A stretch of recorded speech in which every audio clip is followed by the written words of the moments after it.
Are you considering a chemical peel to treat your acne or some other skincare concern that you have?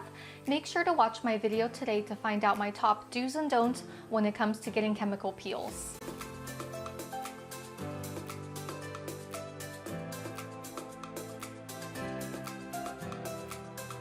Hey lovely, I'm Carmen, founder of Luminosity Acne Skincare, and before we get into today's video, I want to quickly bring your attention down to the links below or somewhere up here.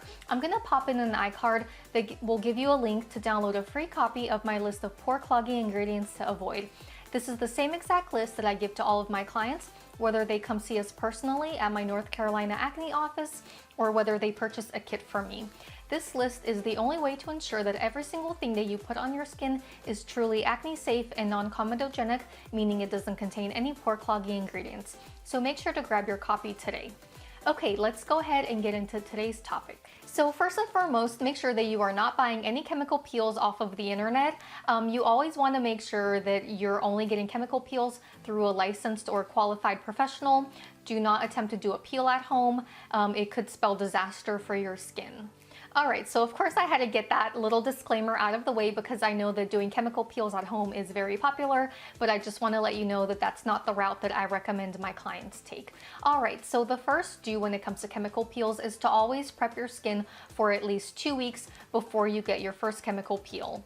And the best way to prep your skin is to use exfoliating skincare products. So at my office, we always have our clients use our Mandelic Maven Serum as well as the Benzoyl with Benefits Lotion because we do treat acne at my office. So my clients use these two products for a minimum of 2 weeks before they come back in to see us for their first peel. This exfoliation that they get at home prior to the actual peel is going to help get their skin accustomed to peels or to the deeper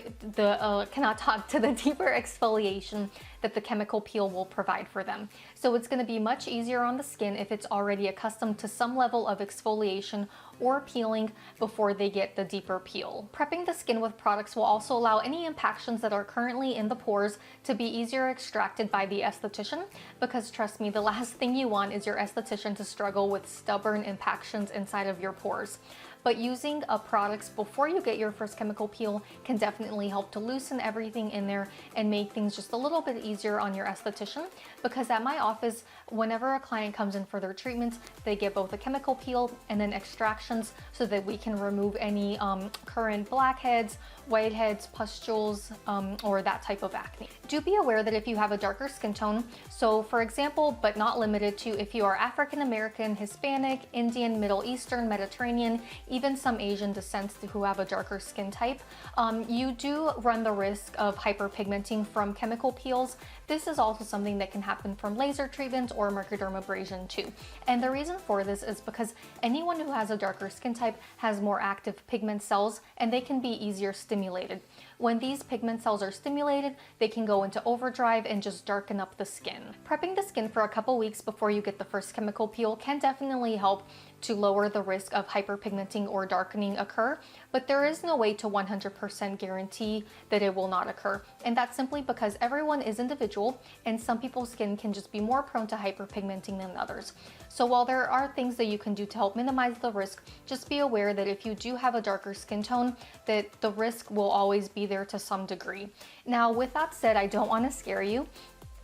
It is very rare that the skin will darken up after a chemical peel or again microdermabrasion or laser treatments, but I do want you to be aware that the risk is there even though it tends to be minimal. Do take any antiviral medications that you have if you're prone to cold sores, because chemical peels can stimulate an outbreak. Do be gentle with your skincare routine after you've had a peel. So for example, at my office, we always instruct our clients just to do a much shortened, gentle routine that evening, which typically will involve using the Luminous Gentle Cleanser or another cleanser that we've recommended for them, followed by our Opulent Moisture Cream. We have our clients skip any active products such as our Mandelic Maven Serum or the Benzoyl with Benefits Lotion, simply because those products tend to be more active, more concentrated in certain ingredients, and you really want to give your skin just a short break after a chemical peel. So again, just make sure that the evening of your chemical peel that you do a very gentle and shortened routine. Do wear sunscreen immediately following a peel. Now at our office, every single time that we're finished with a peel, the very last step that we do is apply sunscreen for our clients just so that once they leave our building, they will be protected from the sun.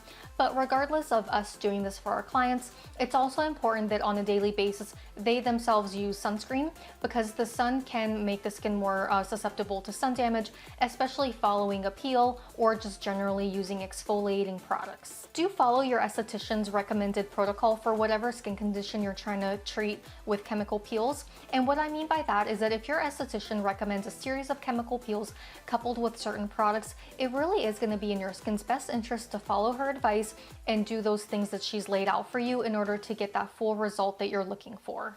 I can understand that oftentimes people want to see a result after just getting one chemical peel, but really most times it takes a series, and further than that, you always want to couple it with home care products, because what you do for your skin on a daily basis is going to make more of an impact in a long-term result than just simply coming in for a chemical peel every few weeks.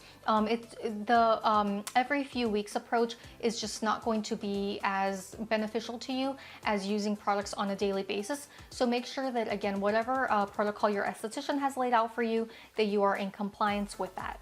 Okay, so now let's get into my top chemical peels don't. And as I already mentioned at the beginning of this video, do not buy chemical peels off of the internet and administer them yourself at home. That is just a big no-no, and you really could be setting yourself up for a big disaster with your skin. Don't get a chemical peel if you're on Accutane, on any other dermatologist prescription topical, if you've been sunburned, if you've been waxed recently, or if you're pregnant. If any of these apply to your situation, make sure that you first discuss them with your esthetician before you come in for your peel. And the last thing you want to do is to tell her that you're on Accutane or that you're pregnant after she's already applied the peel on your skin.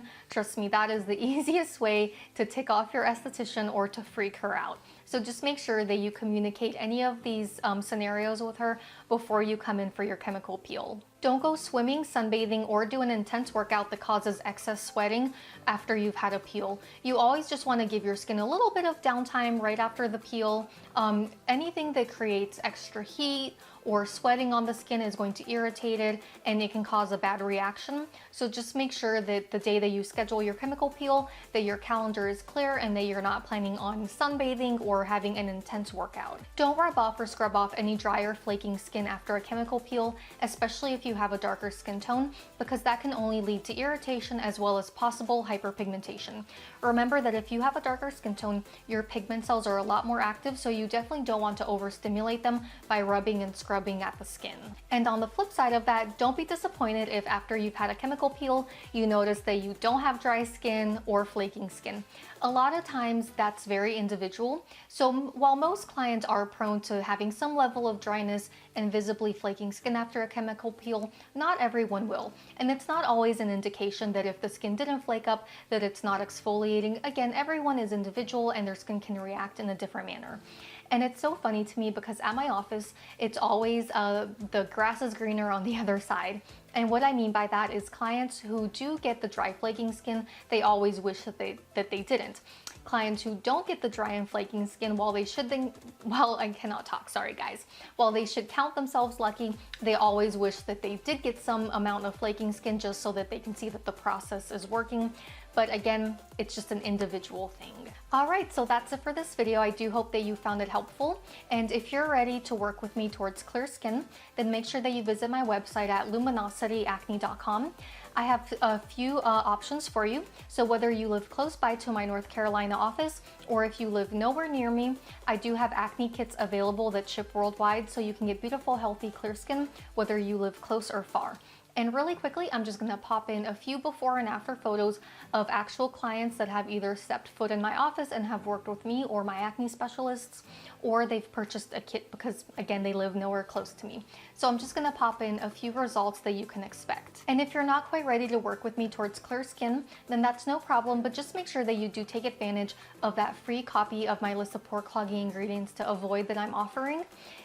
This list, again, is something that I hand out to all of my clients, whether they see me locally or they just purchase a kit from me, because the first step to take towards clear skin really is eliminating all pore clogging ingredients. So make sure that you also take advantage and start eliminating pore cloggers from your skincare products and makeup.